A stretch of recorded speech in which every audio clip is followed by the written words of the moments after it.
The April 8th, 2024 regular city council meeting is called to order. The time is 6 p.m. Before we begin, council, please put away cell phones. If you have personal business during the meeting, please move for a recess. If you are participating telephonically, please mute your phone unless you are speaking. Also, when speaking, please state your name for those streaming the meeting. As a reminder to attendees, this meeting is being streamed live. The camera is located in the back of the council chambers above the clock. Robert's Rules of Order is the parliamentary authority for council meetings under Wasilla Municipal Code 2.04.090. Under this authority, I respectfully request council observe the following. Kindly seek recognition before speaking. That no member speaks more than twice on the same motion without an affirmative vote on a motion to suspend the rules. That no member speaks a second time until everyone who wishes to do so has spoken once.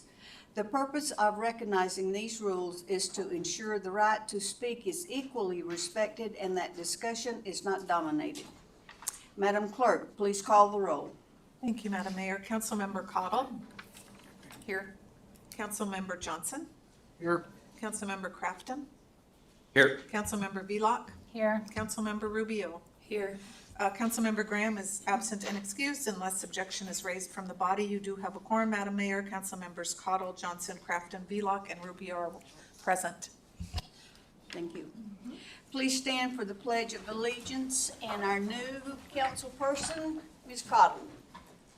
Allegiance to the flag of the United States of America and to the republic for which it stands, one nation, under God, indivisible, with liberty and justice for all.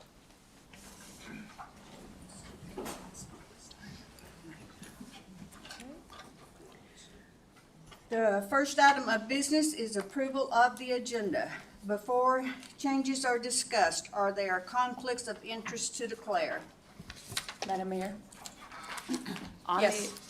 On the agenda is AM number 24-14, approving a contract amended to Big Dipper Construction in the amount of $188,000 for change order costs to the roads paving 23-24 contract. I want to make the public aware of my relationship with Big Dipper Construction, the road paving contractor. Big Dipper Construction is owned by my father. He is not a member of my household, and I have no financial interest in his company. Thank you. Are there changes to the agenda? Madam Mayor, Mr. Johnson. I would like to pull the new business ordinance serial number 2414, and I would like to pull action memorandum 2416.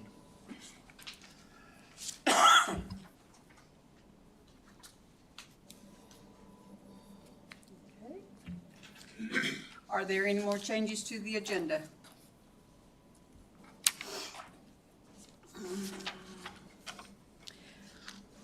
Is there an objection to the agenda as it is amended? Hearing none, the agenda is approved as amended. We are now at special orders of the day. I will read the proclamation recognizing National Telecommunications Week. Whereas National Public Safety Telecommunicators Week is held annually during the second week of April to honor telecommunications personnel for their commitment, service, and sacrifice. And whereas 911 centers, including Emergency Communications Center, Public Safety Answering Points, Public Safety Communications Center, Emergency Operations Center, and other public safety command centers are a critical component of emergency communications and provide critical life-saving emergency services to the public.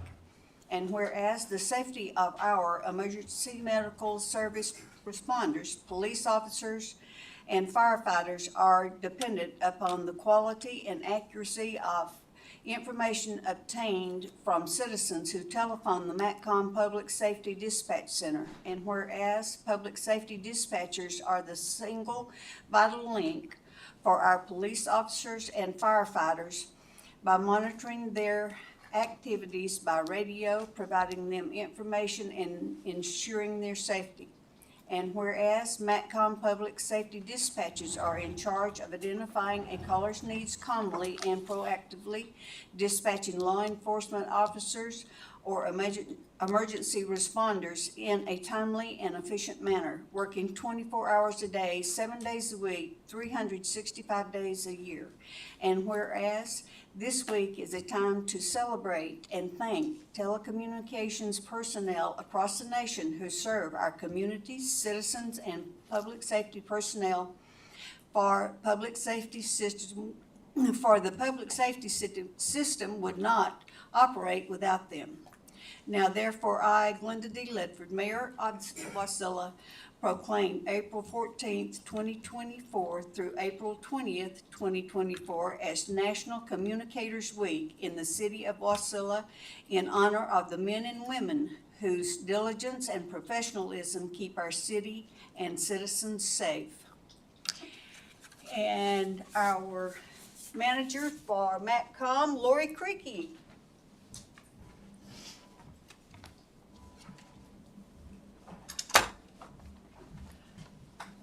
Lord, it's my pleasure to present you with this proclamation to share with all of the dispatchers.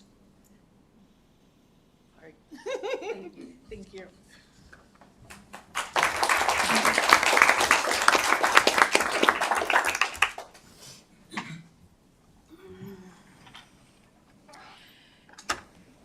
Now I will read the proclamation recognizing Education and Sharing Day. The City of Wasilla Proclamation recognizing Education and Sharing Day. Whereas the basis for the continuity of any society, I can't read today, for the continuity of any society is education, and in the great city of Wasilla, the education of our youth is a priority. And whereas to achieve its highest goals, education must not only impact knowledge, but also teach students how to live, forming and strengthening their moral character to make a better life for themselves as individuals and for society as a whole. And whereas a global spiritual leader, the Rabbi Menachem M. Schneerson, stresses that a moral and ethical education empowers every individual to develop their full potential in making the world a better place. And whereas such an education can nurture the unity of diverse people through encouraging increased acts of goodness and kindness, imbued with the awareness that even a single positive act of an individual can change the world and usher in an era of global peace. And whereas this year, April 19th, 2024, corresponds to the 11th day of Nisan on the Jewish calendar, marking 122 years since the Rebbe's birth, and begins the celebration of the 75th anniversary of his leadership of the Chabad Lubavitch movement, recognizing Chabad as an acronym of 3 Hebrew words for wisdom, understanding, and knowledge.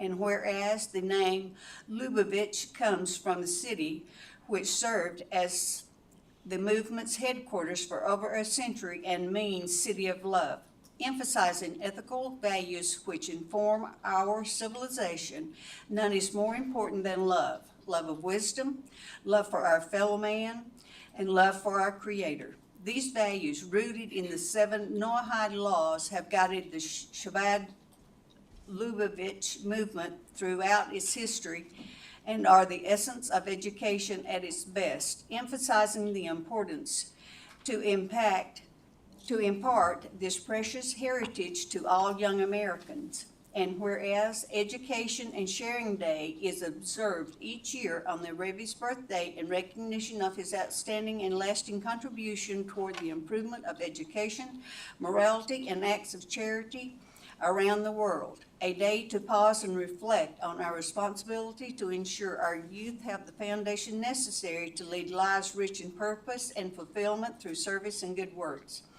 Now therefore I, Mayor Glenda D. Ledford, Mayor of the City of Wasilla, do hereby proclaim Friday, April 19th, 2024 as Education and Sharing Day in the City of Wasilla and call upon everyone to work together to create a better, brighter, and more promising future for all. Dated this 8th day of April, 2024. Rabbi.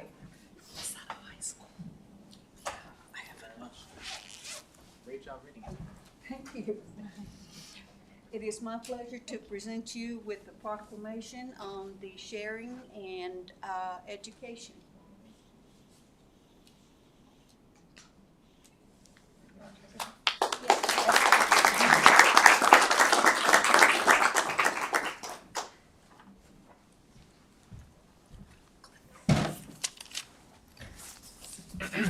Thank you, Mayor, and thank you all the council members for this tremendous honor.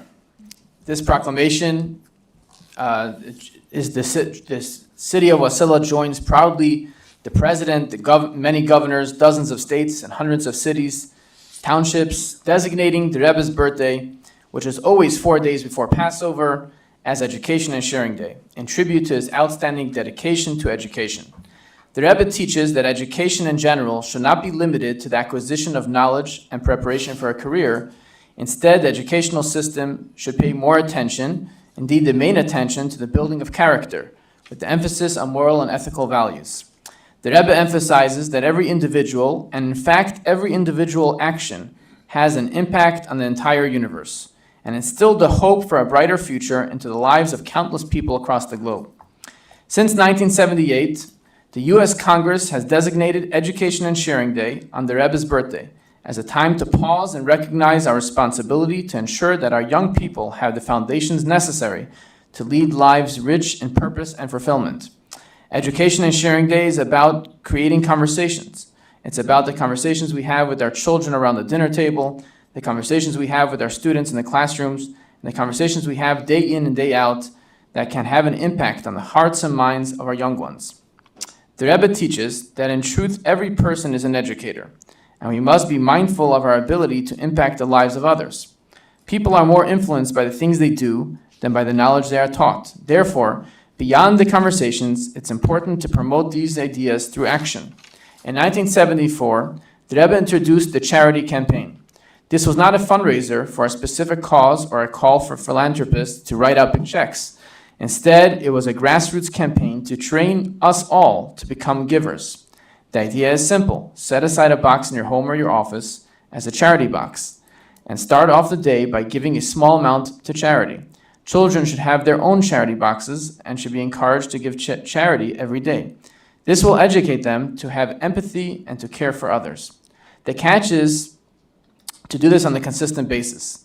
Beyond the value of the accumulated charity money benefiting a worthy cause, the hand becomes a giving hand, and one becomes a giver as a result. Although April 19th has been set aside as Education and Sharing Day, its theme and message is relevant every day of the year.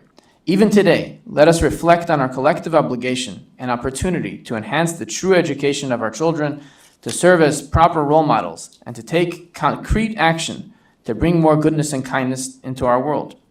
May God bless your efforts, the mayor and the council members, to make a brighter future for everyone in our city and beyond, and may the merit of your crucial work welcome God's blessings in your personal lives as well, for good health, success, and happiness. And I have over here a gift that I brought in previous years, which I have brought also this just a few weeks ago to Juneau, to all our legislators. Every one of them got this gift. It's called an ARC, which stands for Acts of Routine Kindness.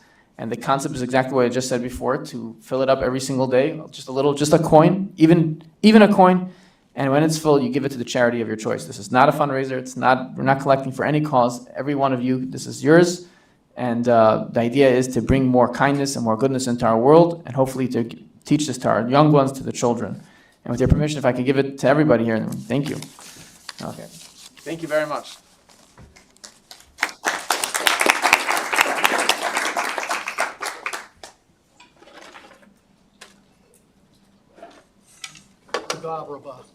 Have a blessed Pascha. Thank you.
With the state champs. Yes. We gotta do a proclamation.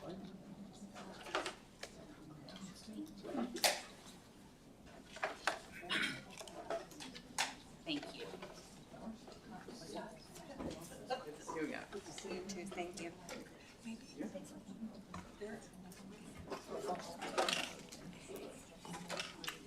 Thank you very much. Thank you, Rabbi.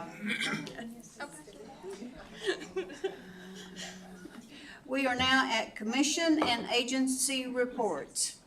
Mr. Bell, please provide your report on the Parks and Recreation Commission meeting. Scott Bell, Recreational Services Director. The Park and Recreation Commission met on March 13th. And at that time, and still at this time, seat D is vacant.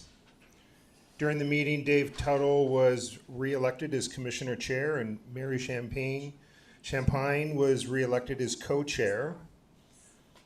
Briefly discussed was the extremely successful Arctic Winter Games, where at opening ceremonies we had over 4,000 people. Through the week with the Dene Games and hockey, we had over 13,000 people through the Menard Center and 3,400 people at the closing ceremonies. As I was not in attendance for the commission meeting, I was at Arctic Winter Games, I'm going to defer everything else to the minutes, and our next scheduled meeting is May 8th. Okay, thank you. We are now at Planning Commission. Ms. Nygaard, please provide your report on the Planning Commission. Thank you, Mayor. The Planning Commission met twice in March, once on March 12th, where we discussed a variance that was actually denied. And then again on the 26th of March, where we approved a rezone for a parcel just north of Wasilla from a commercial to industrial for a construction company. Thank you. Thank you.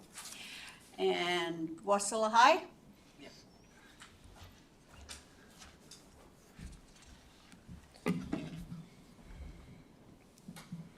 Sorry, you just give me like a little run. Good evening, council members and Mayor Ledford. Thank you for giving me the opportunity to speak. A lot's been going on at Wasilla High School since we last spoke to you guys. Please give your name. Oh, yeah, sorry. My name is Quinlan Shackle. I'm the student body president at Wasilla High School. Our girls basketball team won our state basketball championship, and our boys basketball team won the academic award and the sportsmanship award. Additionally, our NC3 signing day is April 18th at 6 p.m., which is for kids that want to go into trades. And our Warrior Showcase for freshmen and incoming students is at 6 p.m. next week. And we just had our prom with a great turnout. And that's really all I have to report to you guys today. Thank you so much for allowing me to speak here. Thank you. Okay, there are no public hearings scheduled this evening. We are now at persons to be heard, a time for members of the public to share their views with the council. This is not a question and answer period or a time for dialogue. Speakers may be referred to administration, or issues raised may be taken under advisement by the council or administration. Do we have a silent sheet?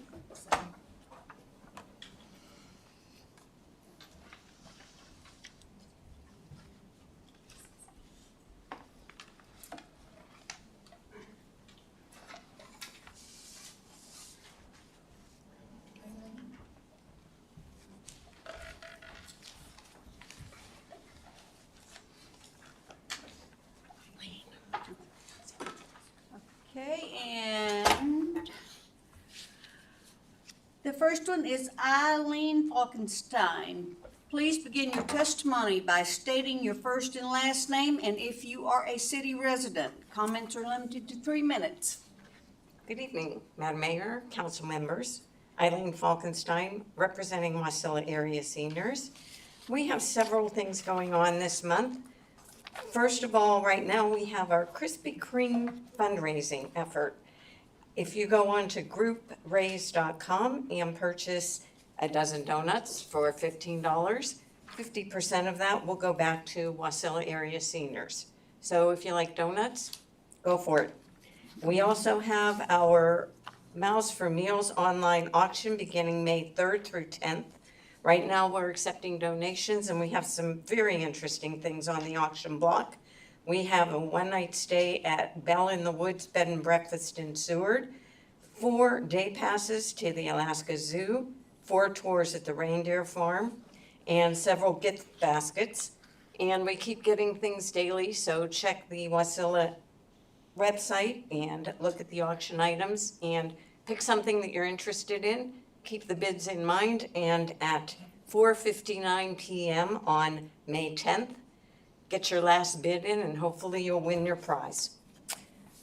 That's doing our Miles for Meals Fun Run will be on June 22nd. Wazi's Miles for Meals fundraiser is being in memory of Alberta Lincoln, who passed this last year. She was a passionate advocate for our seniors, and she will be memorialized with this year's Miles for Meals Fun Run. We're also doing our memorial tree dedication ceremony, which honors Wazi members who have passed this year. That will be on Friday, May 24th at Wazi, and we'll have the memorial tree dedication ceremony on that day. Again, thank you for your support as always. And I attended the State of the City lunch, and you guys are doing a bang-up job. Thank you for everything that you do. Thank you. Yes. To the audience, the body through the chair, it looks like our video stream just went offline. Is that correct? We are recording, but we're not streaming. So when folks go to look at the stream, I don't think there is going to be one tomorrow, but we are recording. So I just want to make that announcement. Okay. And next is Jackie Goforth. Please begin your testimony by stating your first and last name and if you are a city resident. Comments are limited to 3 minutes.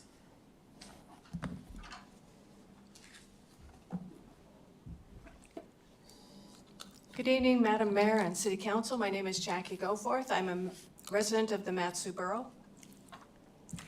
You know, the borough just passed an ordinance 24-039.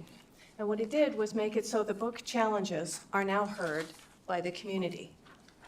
And so it added in something the American Library Association forgot in their one-size-fits-all approach.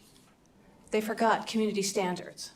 Obscenity is based on community standards, and 2 of the 3 harmful to children's. And so now the people who actually pay their salaries get to have a say in what's in the library. Do you know why it happened? The reason it happened is because the content is not going to stay hidden anymore. There was a lady who spoke at the borough about the Anne Frank's Diary, the graphic edition. And I don't know if you know, she got it from the Wasilla Library for her 12-year-old daughter who was supposed to do a report on Anne Frank's diary. Instead, it has Anne Frank's as a lesbian in graphics. In other words, it's pictures. And this has already been pulled from several libraries throughout the nation because it makes light of the Holocaust. Anne Frank's is a hero. They should not be using this in order to further sexualizing their children. The other one was a speaker at the school district, and she got from the library, The Absolutely True Diary of a Part-Time Indian, and after she got through reading all of the masturbation scenes, she even said she felt betrayed by librarians. Is this what we want from the people that are in our library? Why would we want material that makes these people don't even know what's in there? It's hidden. Do you know what it's like to read this stuff? It is vile and heinous. It's like diving into sewage. It feels awful. We have people walk out when we're reading it. But do you know why we do it? Because the content is not going to remain hidden anymore. I'm from Wyoming, okay? I moved up here in the year 2000. Down in Wyoming, it's the 4th largest state, but it has the smallest population. People are very important. I'm from a town of 12,000, two streetlights. It's called Green River, Wyoming. And respect is earned, and your word is your bond, okay? If you're not going to be good to your word, then people start treating you with contempt. Now, do you know what happens when you're publicly lied about, treated with contempt and disdain, and even rebuked, according to the frontiersman from the December 5th edition? What happens is you lose respect. You lose respect if you're treated that way. And when I have a mayor who says, I'm not allowed to speak to anyone but the attorney, that's not true. And when she also said that Zane's been instructed he's not allowed to speak with me, he's to direct me to the attorney, that's not true. I spoke with Zane 2 weeks ago because we are now going after another book whose contents are not going to remain hidden any longer. Seriously, it shouldn't be a librarian's responsibility to have to handle this kind of content. Thank you.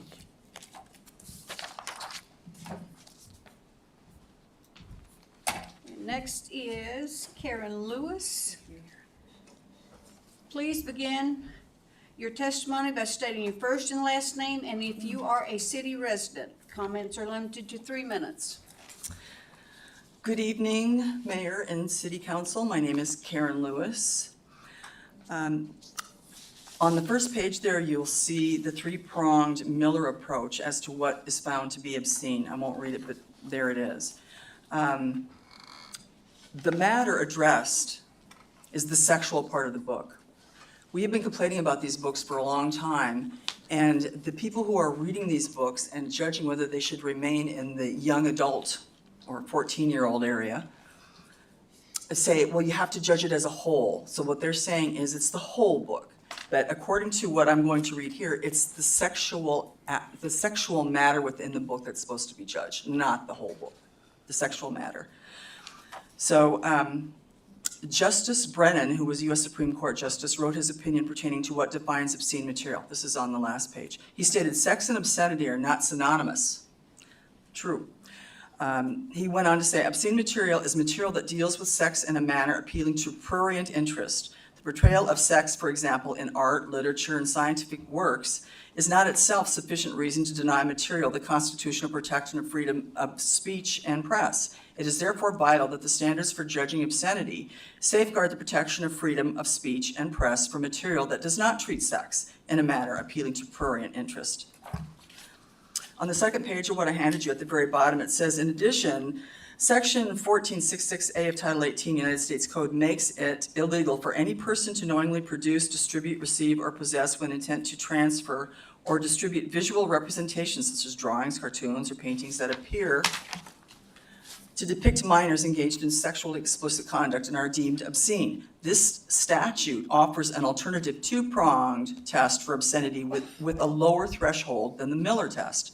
The matter involving minors can be deemed obscene if, 1, it depicts an image that is or appears to be a minor engaged in graphic bestiality, sadistic or masochistic abuse, or sexual intercourse. Or 2, if the image lacks serious literary, artistic, political, or scientific value. The image is what is the sexual aspect we're talking about. It's not the whole book. A first-time offender convicted under this statute faces fines of at least 5 years to a maximum of 20 years in prison. So we need these people who are in committees deciding whether these books stay or not, to stick to the sexual aspect of it, not to read the whole book and say, oh, this part is good here, see? That's baloney. That's why we haven't gotten many books out, because that's how they've been judging it. It's the sexual aspect that's in the books that we're supposed to judge.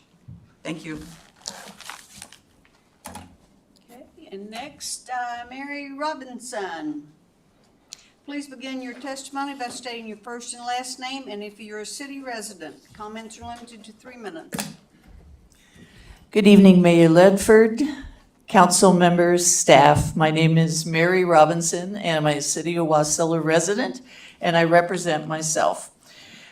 First, I want to welcome Council Member Cottle. I've had the pleasure over many years working with Ms. Cottle on several special events for the city, and very pleased to see you, and welcome. Thank you.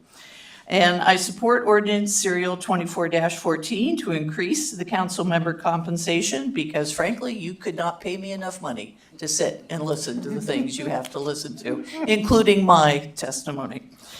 I also want to compliment the Menard Center, keeping the paved path clear and keeping everything nice. I borrowed a dog yesterday from a neighbor. It was such a great day, and I took the dog and I went over to the Menard Center and a couple like-minded people, and we all had our dogs on leashes, and we all cleaned up after our dogs, and we walked the path, and 2/3 of it was clear, and the other third had been knocked down, so it was still walkable. And you know, that's one of my things, is if you're gonna live in a winter city, that it needs to be accessible to everyone, so that's why I always make sure I compliment. So kudos to the Menard Center. Kudos to the crew that keeps all the city facilities clear, particularly the library, for all the parents struggling with strollers and toddlers when they come to story time. So thank you very much for that.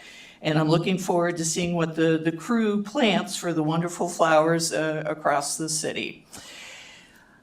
Even though I am representing myself, I am also appearing as a member of the Friends of the Wasilla Library. And we're celebrating Library Week, April 7th through April 13th. And the info I'm going to give you is on the Public Library Friends website. We have a used book sale coming up this Saturday from 1 to 4. It's in the multi-purpose room of the Wasilla Library. We have several authors appearing. Melinda Mitchell will be appearing April 18th from 6 to 7. We have Andy Hall, who wrote a book called Denali's Howl. I don't know if any of you are familiar with it. His dad at the time was a Park Service superintendent for Denali, and it was one of the worst climbing accidents. And so he, as a teenager, was there, wrote the book. We also have a musician, Aspen Yarrow, appearing April 25th. And I want to say that we're starting to prepare for the summer reading program. And again, Councilmember Cottle has been a generous donor through the years for our summer reading program. Councilmember Rubeo sponsors our story walk. And in closing, I have applied for the Mat-Su Borough Library Citizen Advisory Committee. And if anyone would like to give me a reference for my decades of community service, please feel free to call Mayor DeVries and ask that I be appointed as District 4 Mat-Su Borough LCAC. Thank you for your time. Okay. Is there anyone else that would like to testify at this time?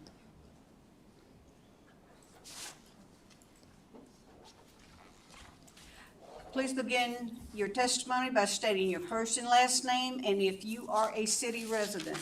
Comments are limited to 3 minutes. Hello, my name is Linda Spone, and my recommendation for solutions to this problem are: first, we were under the impression that you were going to write a set of guidelines for the library director and librarians on how to select books for our local libraries, and specifically the moral, educational, and historical content of such books.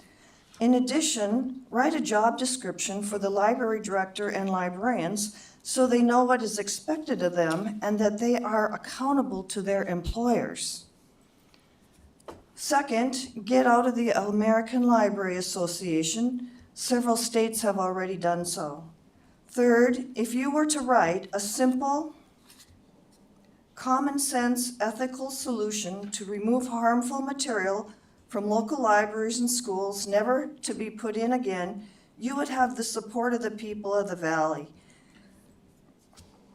If you continue to do nothing, you will lose all respect because you didn't protect minors and the community from addictive, vulgar, perverted material in taxpayer-funded institutions. Fourth, fire any library director or librarian who can't meet basic standards of ethical, moral behavior and can't take directions from their employers. Fifth, if you can't do any of the above 4 recommendations, close the library permanently. It would save us all a lot of tax dollars and heartache. My personal opinion is these indoctrinating institutions are too corrupt to save, and government has proven it has no business being in education or libraries. If you can support the Arctic Winter Games, why not act on the concerns of the community that live here permanently? If there was asbestos in the library, you would spend millions to have it removed, but we can't have vile, evil, pornographic obscenity removed. Please, I ask you to YouTube a small 2-minute trailer called The War on Children. Please YouTube that, The War on Children. Know ye not that a little leaven leaveneth the whole lump? That's in 1 Corinthians 5:6. Pornography is the fastest growing addiction. Is it really asking too much to protect children in public places? May God help us through the shed blood of Jesus.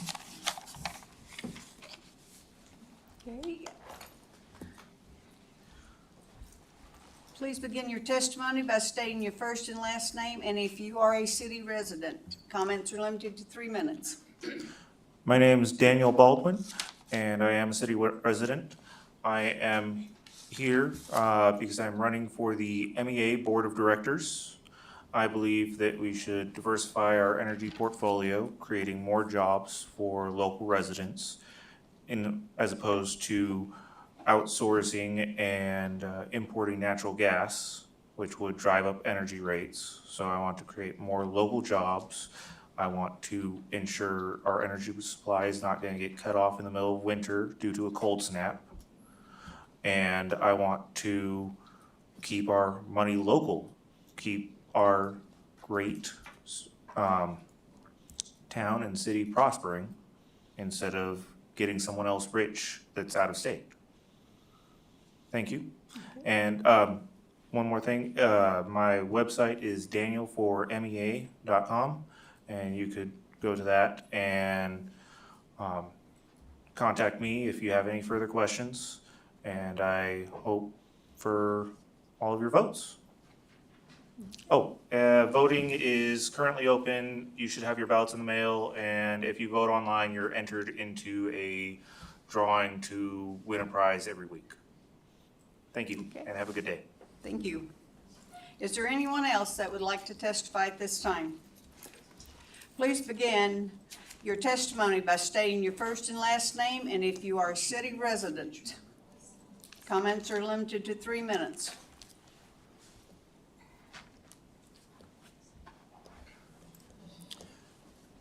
Mayor and Assembly, I'm Mark Spohn. I'm a resident of the borough and a big taxpayer in the city of Wasilla. The handout you got there, there's a note on the front what page I'm referring to in that article, so it should be easy for you to find. And what it says in there is the addiction of pornography is the largest addiction in the world. Just read the article. This is how bad this stuff has gotten. So don't use taxpayer money to fund it. You got a lady testifying at the borough saying her daughter did that book report and finds out they changed Anne Frank. That's pretty sad. And we're paying taxpayer money to do this stuff to harm kids. And you say, what's the solution? What should we do? Just, how about Wasilla? We're gonna be a porn-free library. That would make some headlines. That would put this city on the map. Why would anybody fight that? Why would anybody even argue with it? Who wants to, you're gonna say, oh, I got legal help here, I can get a lawsuit. You're gonna sue somebody to keep pornography available to kids? I mean, just stop and think about this for a minute. If we can't figure out how to keep the pornography out of the libraries being their taxpayer funded, and it states in that article, there's many ways for these people to find pornography. So the people that love it aren't gonna be shortchanged, they're still gonna be able to get it. And it tells in there how easy it is. But we shouldn't be using taxpayer funds for it. Just stop, you guys are in control of that. You're supposed to be good stewards of how you use that money. There's gotta be a better way than using it to giving a chance, because once these kids are addicted to it, they have it for life. I mean, it's proven time and time again. You talk to people that work with it. They said it's one of the hardest addictions to break. So quit funding it. Thank you for your help. Okay, is there anyone else that would like to testify at this time? Seeing no one, we will close questions to be heard, and we are now at the consent agenda. Madam Clerk, please read the items for approval under the consent agenda by title. Thank you, Madam Mayor. We have regular meeting minutes, February 26, 2024, special meeting minutes, February 28th and March 6, 2024, regular meeting minutes, March 11th, 2024, and lastly, special meeting minutes, March 18, 2024. We have 3 introductions remaining under our consent agenda. Recommended public hearing date, April 22nd, 2024. The first is ordinance serial number 2415, amending section 120.030 of the Wasilla Municipal Code to delineate offenses and fines for violations set forth in Wasilla Municipal Code 1304-180, cross-connection control, violations and penalties. Ordinance serial number 2416, amending the fiscal year 2024 budget by appropriating $83,000 from the general fund balance to the park maintenance equipment replacement fund for the purchase of a new compact track loader. And lastly, ordinance serial number 2417, amending the fiscal year 2024 budget by accepting and appropriating a federal Homeland Security grant to pass through the State of Alaska Department of Military and Veterans Affairs in the amount of $35,000 as part of the 2022 state and local cybersecurity grant program for the city of Wasilla cybersecurity risk assessment. We have no resolutions. We have 2 action memorandums remaining under the consent agenda. The first is AM number 2414, approving a contract amendment to Big Dipper Construction Incorporated in the amount of $188,000 for change order costs to the road paving 2023-2024 contract. And lastly, AM number 2415, authorizing contract with Department of Transportation, Federal Aviation Administration, the FAA, in the amount of $353,722.12 for fiscal year 2024 runway extension funds. Is there a motion to approve the consent agenda as read? Madam Mayor, I move the consent agenda as read. Is there a second? I second. It's been moved by Councilmember Crafton and seconded by Councilmember Johnson to approve the consent agenda as read. Is there objection to the motion? Hearing none, the motion is approved. There is no unfinished business, so we will move directly to new business. Madam Clerk, please read the title of the first new business. Thank you. We'll begin with the presentation of the fiscal year 2023 comprehensive annual financial audit. Joy Mariner, BDO USA LLP. Welcome, Joy. Hello, Madam Mayor. Hi, everyone. Thank you for having me here with you this evening. Joy Mariner. I am not a citizen of Wasilla, although I spend quite a bit of time here over the course of the year. And I got to spend time with your team here again here in the last, well, I guess it's been 6 months or so since we were here on site for the audit.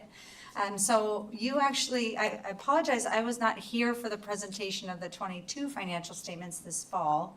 But I knew I was coming really soon afterwards. So George Barker, who's oversees the audit under my supervision, came and presented the results of that audit. But we knew that 2023 was quick on its heels, and the 2023 audit results are done, the audit's completed.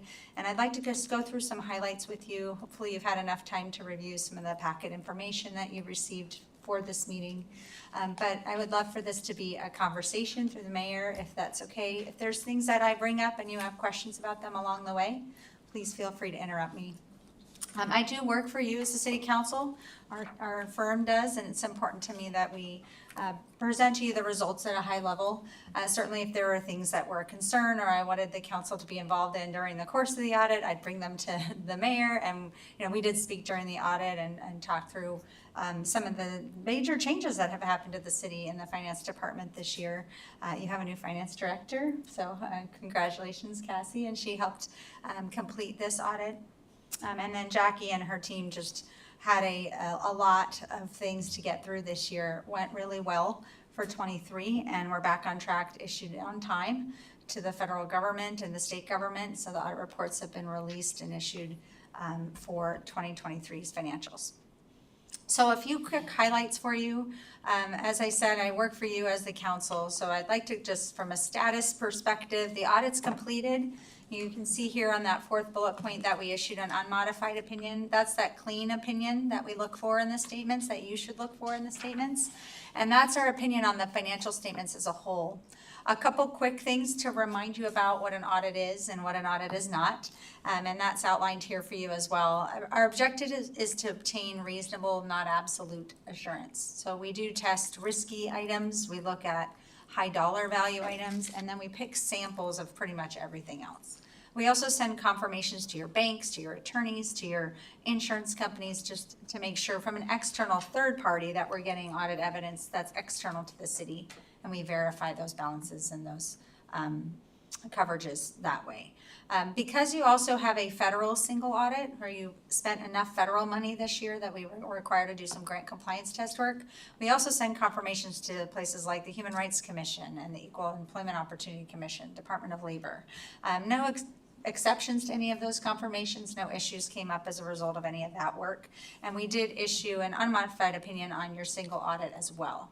So when you got your packet, you should have received your financial report, this big, I'm sure you all read every page of this one. And then this single audit report, which is really thin this year. It's exactly the way you would want it to be.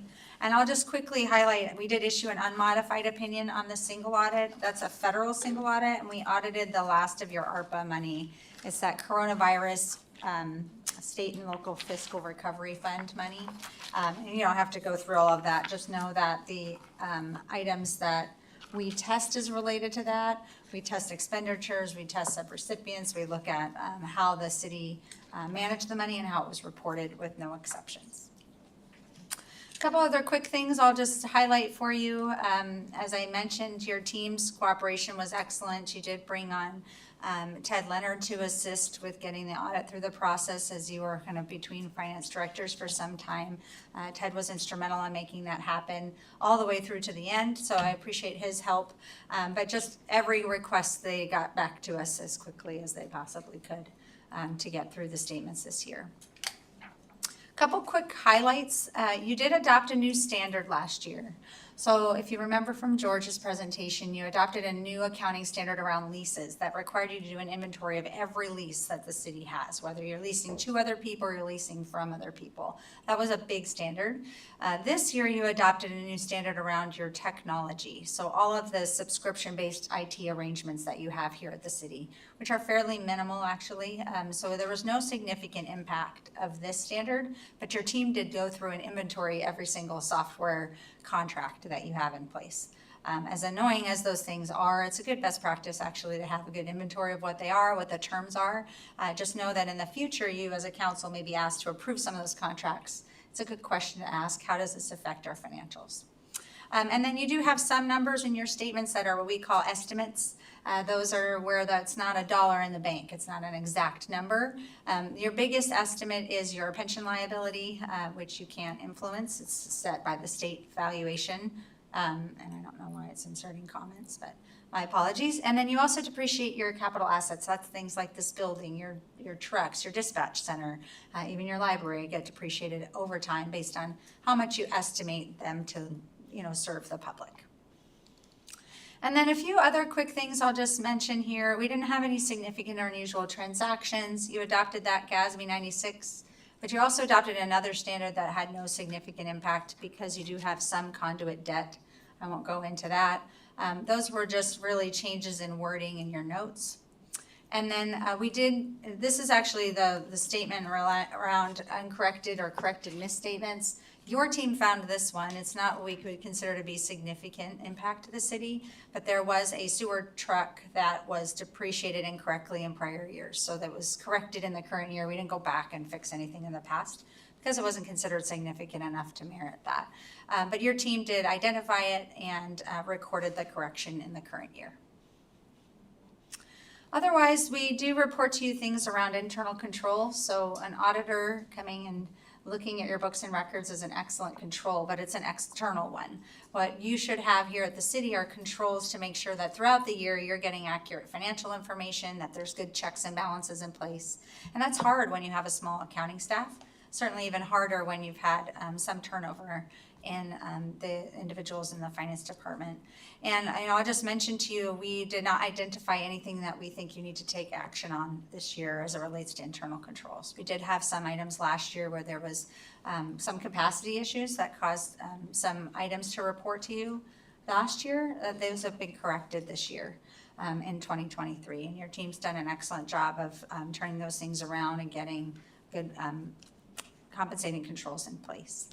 But we do have to look at your controls. What are they? Are they operating? Are they in place? Are they designed properly? And then we report to you anything we bring up that we think you need to take action on.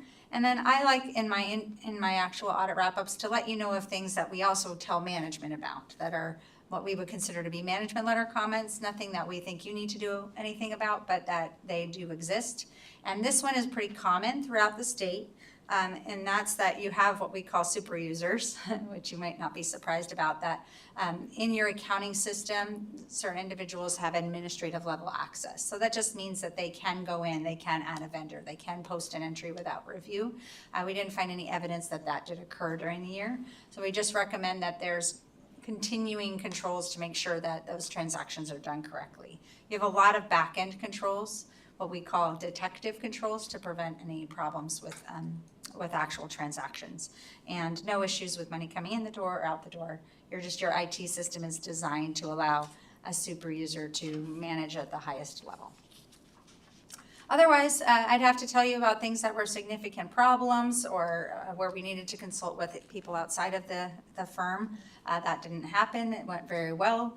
And here we are right back on track to a timely audit. We've been talking about the audit schedule for 24 and what makes sense. So we're hoping that you'll see us here again probably in December for the 2024 audit. Maybe January, depending on the timing of the holidays. But I'm not going anywhere. So that's it on the statement, on the audit wrap-up. And then I don't know if you have the statements here. Do you want me to pull those up? Or I can use the paper copy if we're not recording. Is that easier? So your statements here, I promise not to go through all the statements, but I thought it would be helpful to cover a couple of quick highlights for you. And the main thing to look through is, well, first of all, you actually complete an annual comprehensive financial report. Not every city in the state does it. That means it includes all of the different elements to receive a certificate of excellence in financial reporting from the Government Finance Officers Association. So you submit this nationally, somebody reviews it nationally, and then you get a certificate of excellence. It includes a lot of extra information. So like in the introductory section, it has a profile of your government, what we call the transmittal letter. So if you ever just want to kind of have easy words to pull, who is Wasilla, it tells you about kind of what kind of services you provide. It also has something called, it has a list of all of your officials and your org chart, some really good information about your city in here.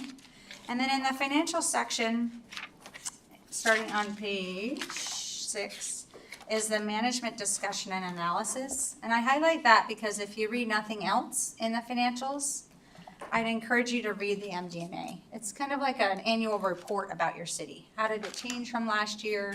What happened during the year that might be helpful? And just as an example, if you want to turn with me, I'm flipping through here quickly in the interest of time. So for example, if you turn to page 14, if you want to follow along, it gives you some ideas of the general fund budget highlights, what changed from last year, what increased, and you can see in that first section that there was an increase in sales tax revenue in 2023 due to additional commercial expansion, more consumer spending. So if you're looking at the statements and you want to know more about why, that's what the MD&A tells you. And then I'll touch on just a couple of financial statement highlights, starting on page 18. So the statement of net position tells you everything the city had on June 30th. So you have in total assets there about $220.5 million. Most of that is in capital assets. That's your largest category here. And then also in cash and investments. Capital assets are things you can't move. You can't typically sell them. You can maybe sell some trucks or some equipment. But generally speaking, most of your capital assets are held up in buildings or infrastructure. You also have liabilities. Those are things you owe to others, and the city really doesn't carry much in terms of liabilities. You don't have any debt, and you do have that net pension liability that you can't pay off early if you wanted to. The state doesn't allow you to do that. You continue to pay your 22%. And then what's left over is this net position concept. And you mostly are looking at fund balance when you're looking at your regular monthly financial statements. But net position is helpful to give you an idea of what's really unrestricted at the city and available for you. If you back out those capital assets, the types of assets that you have access to, really it's that unrestricted number that we look at. And then even more carefully, we look at what's in the general fund. So if you go just a couple more pages to page 20, the general fund is broken out from other funds And on a fund level basis, you can see a little more information about general fund, and specifically if you look at fund balance, you have committed a significant amount of your fund balance to capital projects. And so that, as a city, you have a capital plan in place. You're one of the few that has a solid capital plan in place, which is wonderful. I'm very glad to see that leadership there. Total fund balance in the general fund just under 51 million. The other thing I'll point out is on the next page 22. These are your kind of changes throughout the year. Instead of looking at one point in time, it's the changes that happen throughout the year. And especially in the general fund, your total general fund increase in fund balance was $7.3 million. Somewhat over budget because of the increase in sales tax in 2023. And then I want to look quickly at your enterprise funds. So if you go to page 24 and 25, and I realize I'm going quickly, but the enterprise funds are attempting anyway to operate like little mini businesses, right? You want your enterprise funds to be self-sustaining, and that's somewhat difficult, especially when you want to consider capital. So are the charges for your services recovering enough to be able to invest more capital as you need to replace items or improve items? So your total enterprise funds there, you can see the breakout between your 4 funds, water, sewer, airport, and the Menard Sports Center, of which I spend more time than I care to admit inside that facility. It's a great facility. Total net position between them is 79 million, but only 16.8 is not tied up in those capital assets. So that's something just to keep track of and to watch what your net assets look like or net position looks like for those utilities and for the airport and the Menard Sports Center. They run pretty lean, and you can see that on the next page. Overall, all 4 funds are operating at a loss. And to some degree, I realize that that's intentional, that you're not trying to make money on your enterprise funds. But keep in mind that they can operate on a loss to some degree if you don't want to cover depreciation. Those are the kind of the use of the capital assets over time. Depreciation is that line up there under operating expenses on page 26. So if you back depreciation out, water and sewer are both recovering enough cash to be cash positive. Probably not enough cash to replace their assets as they kind of depreciate over time. The airport is a different story because so much of the airport is paid for with grants. So just if you back that depreciation out, which you really should in the airport is still operating at a loss, and you're having to transfer money in to cover that. And then the Menard Sports Center is also operating at a loss, but again, 2023, there wasn't full recovery in some of the use of the center. So I'm looking forward to seeing how 2024 pans out. And I know that facility is pretty much booked all the time, so excited to see how that reflects in the statements for 24. Those are the main highlights. There's 100 other pages. So if you want more detail on any fund, you can go to the back schedules and find a lot more detail. You can see how much is spent on salaries versus expenses, those kinds of things. And then the notes to the statements are also in here. So for example, if you wanted to find out more information about your capital assets, there's notes on most of the major transactions as well. But other than that, I just want to congratulate your team on a successful audit, and I'm happy to answer any questions you may have on the statements. Anybody have any questions? Mr. Johnson? Thank you, Madam Mayor. Yes, I do have one question, and you went through it, and I'm sure that you had an adequate explanation, but I couldn't follow it quick fast enough. And on page 18, in your unrestricted cash assets, at the bottom line, you said we had 68,980,374, which actually would then been a fund balance that we had above our operating and depreciating costs. But I didn't find where that actually transferred into the liability statement on page 19. Right. I'm sure that you said that, but I just blew through that. Yes, and I didn't cover page 19 sort of on purpose because page 19 includes a lot of things, including depreciation on your governmental assets. So it can be a little bit hard to follow. So this page 18 gives you a government-wide, the whole city, what you have in unrestricted net position. they're very similar numbers when you look at the fund level, which I would encourage you to do because it takes out, if you take all the things you own at the city, including all the capital assets, and you receivables, cash, everything, and you back out everything you owe to everybody else, including the net pension liability, that's what that net position is.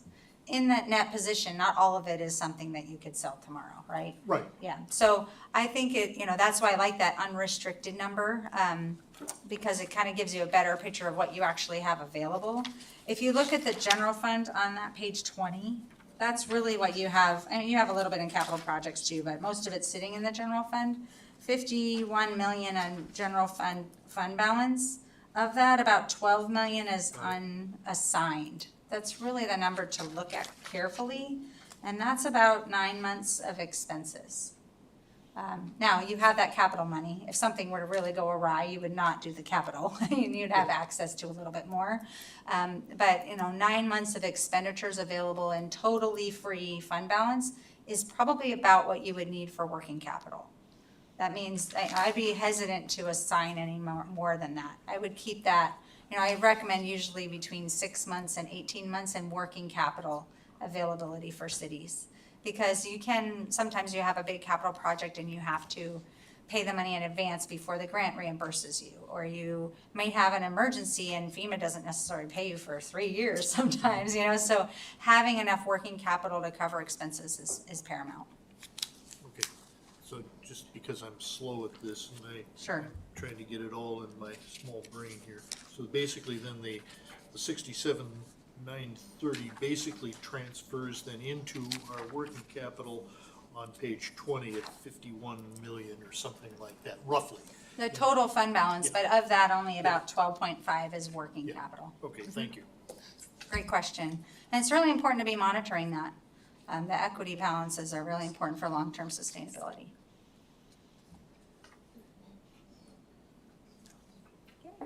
Madam Mayor, I think my question actually will end up being for the finance director.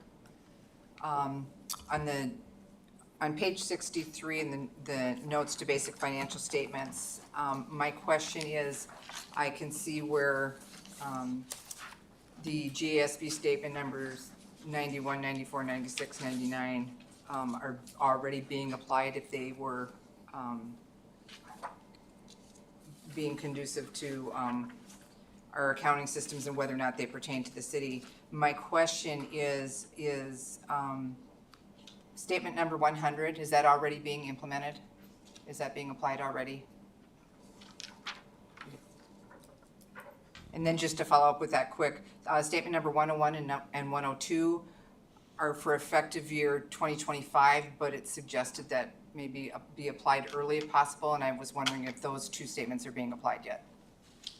So GASB Statement 100, we are already applying that one.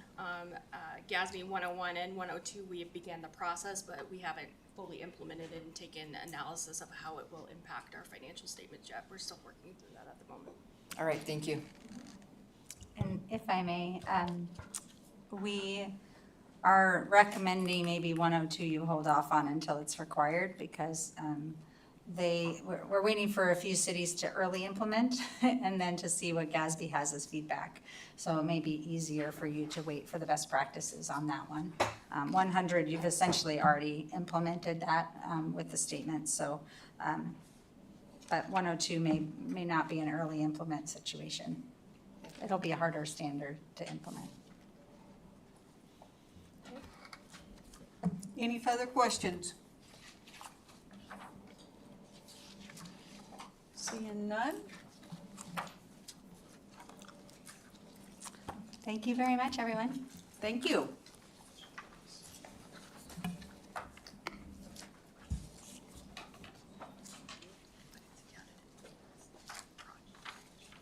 The next item of business is AM 24-17. Madam Clerk, please read the AM by title. Thank you. Acceptance of the City of Wasilla's fiscal year 2023 annual comprehensive financial report for public record. Is there a motion to adopt AM number 24-17? Rubeo does. Is there a second? Madam Mayor, I second that. It's been moved by Councilmember Rubio and seconded by Councilmember Bielock to adopt AM number 24-17. Is there objection to the motion? Hearing none, the motion passes. And Madam Clerk, Thank you. Since we just approved an AM, if there's no objection for the body, how about if we take the AM that was pulled and then we'll go to the ordinance? So before the body would be AM number 2416, contract award to Work Zone Safety Supply in the amount of $58,000 for the purchase of 2 LED portable message signs for the roads department. That was pulled by Councilmember Johnson. okay, Councilmember Johnson. Madam Mayor, the question that I had posed Oh, to. I'm sorry. I got ahead of myself. Do I have to have a motion for We this? need a motion. I move AM 2416, contract award for the LED portable message signs. Madam Mayor, I second. Okay, the motion has been made by Councilmember Johnson and seconded by Councilmember Crafton to approve AM 24-16. Is there discussion? Madam Mayor? Mr. Johnson? I earlier talked to Eric on this issue, and the question that I had was, we're purchasing these 2 portable message signs for roughly 60,000. What is the basis of our cost? Would it be better? Would you turn your mic on, please? I'm sorry, would it be more preferential to lease these? Because I know that they can be leased even long-term from several vendors here within the Matsu Borough. Through the Eric. mayor. So the monthly lease rate for one sign is $2,600. So a yearly lease for one sign would be a little over the bid price at $31,000, total of $62,000. So to have these 2 signs, it adds. We only have one sign right now, and it's not an LED. It's an older style. It's hard to maintain and program. And so the value of owning these is that they have a 10-year lifespan, and if you amortize the monthly lease, it's a substantial cost savings over the life of the equipment. Thank you. Is there further discussion? Hearing none, is there an objection to the motion? Hearing none, the motion passes. Madam Clerk? Thank you. Next, we have introduction of ordinance serial number 2414, recommended public hearing date, April 22nd, 2024. The ordinance by title is amending Chapter 204 of the Wasilla Municipal Code to increase council member compensation and to limit special meetings to 8 per fiscal year without the concurrence of the majority of council.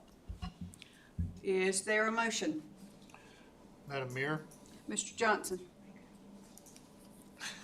Thank you. I move ordinance serial 2414 For introduction?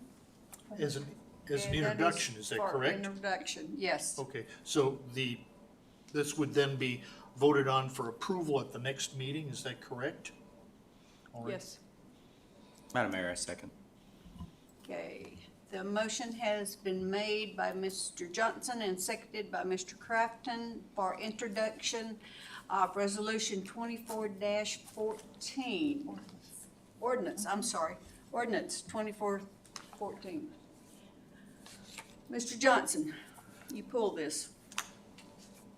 Madam Mayor, thank you. I would just like to have a quick discussion on this, realizing that we will be voting on this next meeting. However, I think it would be an opportune time for us as a council to really hash out some of the issues relating to that in a discussion, in that while I basically support this, there's things that I would like to see changed. And I think the only way that we can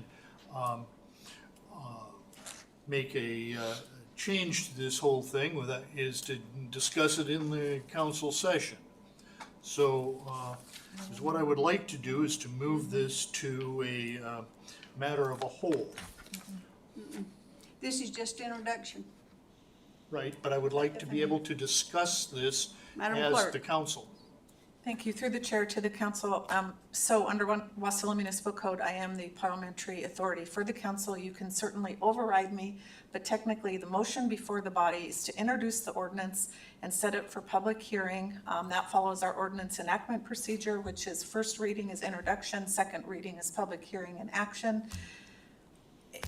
I feel like having discussion on it now, unless the discussion is limited to the introduction, and the public hearing date is probably out of order, but certainly the council is free to override me.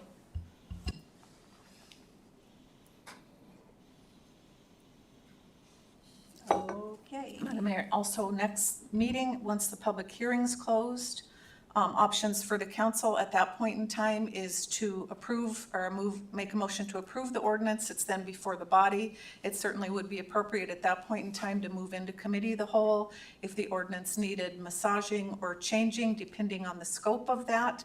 We would either vote down the ordinance, recommendation would be, and to maybe bring back another ordinance. Certainly any ordinance before the body, the council is welcome to amend it by striking, inserting, or both. And so an ordinance can also be postponed. So if we feel like there's more work, this can certainly be postponed to the next meeting after the meeting on the 22nd. Mr. Johnson. Madam Mayor, and to the council, I still think that it would behoove us to really talk through in advance of this, that people can think about it, so we're not just going to be dropping it on the next particular meeting. I mean, I think that there have been, at least on my feeling here, is that people have varying feelings on it, and if we could just discuss our feelings on it, and then realizing that would give us time to think about it for the next meeting, so we're not just coming up and forcing ourselves. It'd give us a couple of weeks to Mr. think Johnson, we would need a motion to override. Well, if I may, Madam Mayor. Yes. If it, again, it was just advisory only, which is my role. If there's a motion to enter committee the whole to discuss and the council approves that motion, you're free to do so. Okay, is there a motion to enter committee of the whole?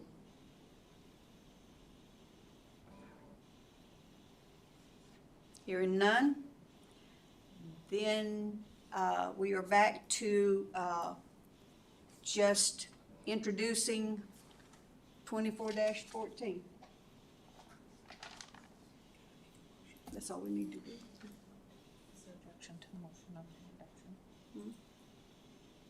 Is there a motion? Or is there an objection to the motion on the introduction? Hearing none, it is introduced and will be dealt with at the next meeting. Okay, is that all of them? All right.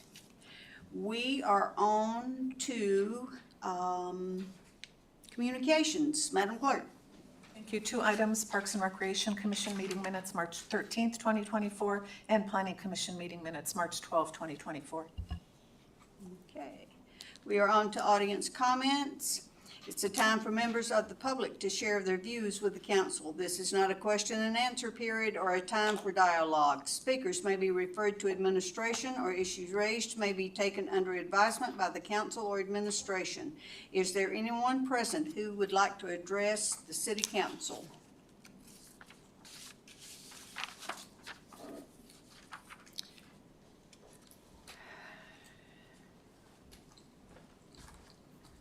Okay, please begin by stating your first and last name, and if you are a city resident. Comments are limited to 3 minutes per person. Okay. Greetings, Madam Mayor and City Council. My name is Jackie Goforth. I'm a Matsu resident. In 2016, my life was upended by my granddaughter's birth. My son talked me into driving back and forth from Anchorage every day in order to be the primary daycare because he and his wife are both in the medical field. And I did that, and he got me a 2000 Subaru to drive. I don't know if you've ever seen them, they're little green Crocodile Dundee cars. And you're basically invisible on the Glen. And I drove back and forth to watch that little baby girl every day, 5 days a week. And in the year 2000, in July, all of a sudden, that little baby girl wouldn't meet my eyes, and she was mumbling. So when I knelt down to ask her what was wrong, she would just her eyes would dart away and she would mumble. So when her mother got home, I said, "What's wrong with the baby?" And she said, "Well, what do you mean? Nothing's wrong with the baby." And I said, "Okay." And then she said, "Come on, honey, let's put your mask on. We have to go to the store." And I went, "You're masking my granddaughter," which was not a good idea because she immediately said, "No, I'm masking my daughter." So then I said, "Why would you do such a thing? Why would you do such a thing to a baby?" And she said, "I'm not doing it, Anchorage is." And that, ladies and gentlemen, is what started me talking. I said, "Well, then who do I have to talk to?" She said, "You're going to have to talk to Anchorage." So I started talking to the Anchorage Assembly. And if you see me, I never wore a mask. I was the biggest pain they probably found. I learned how to talk to them because they were hitting me with expert after expert after expert with a million ABCD PhDs behind their names. And these people were not looking at what the facts were. And as you know now, I was right. And so I realized back then that if I have to talk to people who are experts with lots of education behind them, and they're going to treat me with contempt, then I'm going to have all my facts in a row. And by the way, I have an eidetic memory. That means a photographic memory. I'm going to have my facts in line, and I'm going to meet you head on. So in case anybody wonders why I am so confrontational, it's because of that. I had everybody after me. You can read me in the Anchorage Daily News. They call it my gross testimonies. Everybody. In fact, if you look at the frontiersmen from 3 days ago in the borough, they chose probably the worst photo of me ever done. But I'm not up there to be a model. I'm up there to tell people, this is what's happening. This is now my mission. We have pornography in the libraries that is being handed to parents and children, and the parents don't know. So I will make sure the parents know. I only think that's fair. If I was standing in Fred Meyer handing out information like this to children, do you think I'd get arrested? You can't hand children information of Anne Frank's being gay. That one lady even said her daughter now thinks Anne Frank's as a bisexual or a gay person. She no longer thinks of her as a hero. And that's my 12-year-old daughter. She's already got that in her head. You can't stop that. Thank you. Is there anyone else that would like to address the council at this time? Seeing no one, we will close audience comments, bring it back to the dais. Madam Clerk. Thank you, Madam Mayor. We'll see you all here next regular meeting, April 22nd. City Attorney. No comment, Madam Mayor. Councilmember Crafton. Thank you, Mayor. Just want to say thank you, everybody, for coming out. It's a nice change to the lengthy meetings that we've been having here, and hope everybody's enjoying the beautiful weather. We'll see you guys in 2 weeks. Councilmember Cottle. Thank you, Madam Mayor. I just want to commend the city and specifically the finance department on all of their hard work. I know you've had challenges with changes in director and a lot of pieces to pick up, you know, especially when you're the new kid on the block. And I mean, reading the audit, this is stuff I get into. This is my bailiwick. Believe me, I read every word. I looked at every number. That's my thing. And I'm very impressed. And thank you for doing such an amazing job for you and all of your staff. Okay. Councilmember Johnson. Thank you, Madam Mayor. I agree. The audit, I think, was well prepared, and I think our timing this year was a lot better than last year. So I really am glad that we're discussing it at this juncture in time. Seeing as I could not discuss the amendment earlier, I'm going to give the council and everybody my opinions on it anyway. I basically look at the serving on the council as a service, and we do have a stipend that we do get. And I appreciate the stipend, but I do look at it also as a service. I think that special meetings are an issue, and that we need to address it. However, I'm not sure that I'm necessarily going to support a $250 fee for every special meeting that we have, except for the Saturday issues. I think once we're into an all-day meeting on Saturday, that becomes a little bit intrusive, at least as far as a personal feeling is. So I think as the amendment states, I think that we would need to tweak this, and I'd like you to think about my statements in advance of next meeting's meetings. Thank you. Councilmember Rubio. Thank you, Madam Mayor. I will piggyback what Cottle had said. The audit looks great, and really, it's hard. I can only imagine trying to pick up all those pieces. And you did a great job, and you had a great helper too. So, other than that, that's everything. Okay, Councilmember Vigalock. Thank you, Madam Mayor. I did want to thank everyone for coming out again. It's always good to hear from you and your opinions. And that's about it. See you in a couple weeks. Okay. Cassie, you, Ted, and Susan did a great job. I know it was a lot of work. And also to the directors, when we did State of the City, we had feedback today from the chamber, and it was all very, very positive of what the city is doing and where we're going. So I couldn't be any more proud of all you directors and for all of and the council, because it takes all of us. So I'm really proud of where we are going with this. With that, every year we do State of the City. The first year, last year, we had like 60 people maybe. This year we had 112. So that means that word is getting out, people are coming out, they're interested to see. We are not just giving lip service, we are doing what we said we were doing. And that is a great thing, because Wasilla is a great place to live, work, and play. And I look forward to more jobs coming to where our people can stay here and make a living, you know. Because every job that's created in the valley, guess what? It's one car off the road. And my famous saying you all have heard, that every time Anchorage Assembly has a meeting, we get another business. So just let them continue on having meetings. We're good. So with that, we are adjourned at 7:23.